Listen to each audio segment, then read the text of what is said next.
इस एपिसोड की स्टार्टिंग में हम एक लेडी को देखते हैं। वो एक कमरे में बैठे हुए सोच रही होती है वो माउंटेन आज डिस्ट्रॉय हो गया है और वो यहाँ पर यही आशा कर रही होती है शव उस मिशन को अब तक कंप्लीट कर लिया होगा। तभी वहाँ पर शव भी आ जाती है और ये लेडी कोई और नहीं बल्कि ये लेडी शव का माम है। शव को देख के वो लेडी बहुत ही ज्यादा खुश हो जाता है और शव का माम शव से कह रहा होता है फाइनली तुमने अपना मिशन को कंप्लीट कर लिया है और अब टाइम आ चुकी है तुमको सभी सच बताने का। शव का माम शव को सभी सच बताने लगती है। वो शव का असली माम नहीं है और शव एक प्रिंस है। वो शव के सामने झुक जाता है। शव को तो ये देखकर बिल्कुल भी अच्छा नहीं लगता, इसलिए वो अपनी माँ के पास आके अपनी माँ को उठाता है और वो उसे कह रहा होता है अब ये क्या बोल रहा है। तभी शव का माम शव को बताते है उसने 2 साल से इस समय को इंतजार किया है और अब टाइम आ गया है तुमको अपने फादर से बदला लेने का और इस जगह पर तुम के लिए वो वेस्टर्न रॉयल फैमिली को रिवाइव कर सकते हैं। ऐसे उनका तो शव को तो कुछ भी समझ नहीं आ रहा था। उसके बाद हमें एक मिशन को दिखाया जाता है और वहाँ पर एक किंग भी हुआ रहता है। तभी वहाँ पर उनसे मिलने के लिए उनकी दूतर आ जाती है।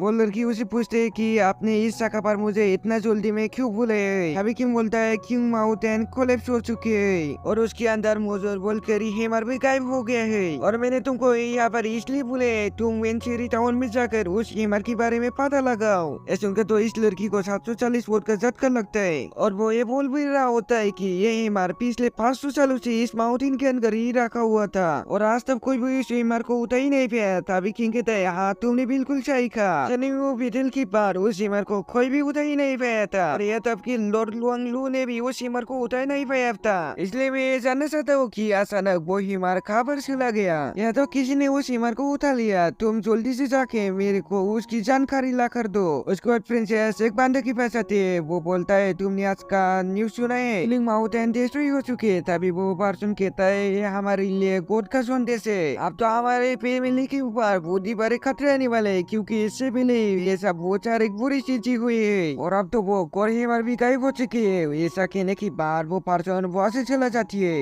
उसके बाद प्रिंसेस चलते हुए एक जगह पर आते है और वो वहाँ पर एक बंदे को बुलाता है। उसके बाद वो बोलता है किलिंग माउंटेन का कोरहीमर गायब हो चुकी है इसलिए मैं चाहता हूँ तुम इसके बारे में इन्वेस्टिगेट करो। ऐसा सुनने के बाद वो पर्सन वहाँ से चले जाते है। उसके बाद हम शव और शव की माम को देखते हैं। शव की माम उसे बता रही होती है तीनों बेतल की खत्म होने के बाद फेंग लाई ने अपने अंकल को किंग बनने में उनकी मदद की थी। उस टाइम पर जिंजू बेतल के पास 12 लीक्स हुआ करती थी और फेंग लाई को इन 12 लीक्स से सामान्य किया गया है। तभी शव कहता है माम आपने ये कहानी मुझे हजारों बार सुना चुकी है। तभी शव का माम कहता है तुम इस बारे में नहीं जानता, जल्दी इस जगह पर वॉर शुरू होने वाला है और उस जगह पर फास्वागर एम्पायर ने ड्रैगन सोन को जन्म दिया था और वो ड्रैगन सोन कोई और नहीं, वो ड्रैगन सोन तुम ही हो। हर तुम्हें जन्म देते तुम्हारा माँ मर गई थी जिससे तुम्हारे फादर को बहुत ही ज्यादा दुख हुआ और वो लोग उस टाइम पर चल रहे वॉर में भी हार गई थी जिसकी वजह से शव की फादर शव को बेदलक मारने लगे। उसके बाद शव की फादर ने शव को हिल से फेंक के मारने की कोशिश की थी। उसके बाद शव को एक लेडी नहीं मिला। उनके बाद शव की फादर ने हो रही वॉर में भी जीत गया था। जब वो लेडी शव को मिला तो वो शव को शव की फादर के पास लेके गई थी लेकिन शव की फादर ने उसे लेने से मना कर दिया था। उस लेडी को बहुत ही सारे पीछे देते है और वो शव को फालने को आदेश देता है और तभी से वो लेडी शव को सुमो माउंटेन के पास फाल रही है और वो लेडी कोई और नहीं, वो मैं ही हूँ जो तुम्हें पाला है। मुझे मालूम था उस माउंटेन के अंदर बहुत ही सारा सीक्रेट टेक्निक मौजूद है और उस जगह पर एंशिएंट टाइम की सीक्रेट एक्सरसाइज भी था जिससे पाकर शव बहुत ही ज्यादा पावरफुल बन सकती है। इसलिए उसने शव को 2 सालों से उस माउंटेन के अंदर रखा था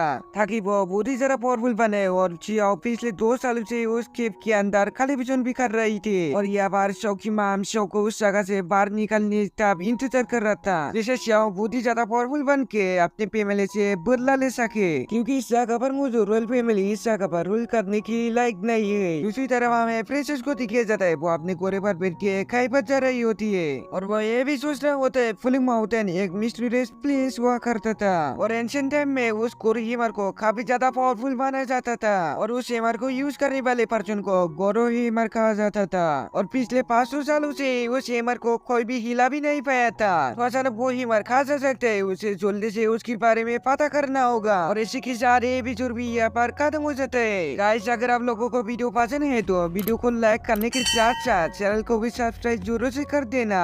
गाइस आप लोगों ने आज मेरे वॉइस को बहुत ही अलग सुना होगा क्योंकि आज मैंने रात पे वॉइस ओवर किया है इसलिए मेरा वॉइस ऐसा आ रही है। रात और सुबह सुबह में वॉइस वॉइस इतना खराब क्यों हो जाता है गाइस, कमेंट करके जरूर से बताना।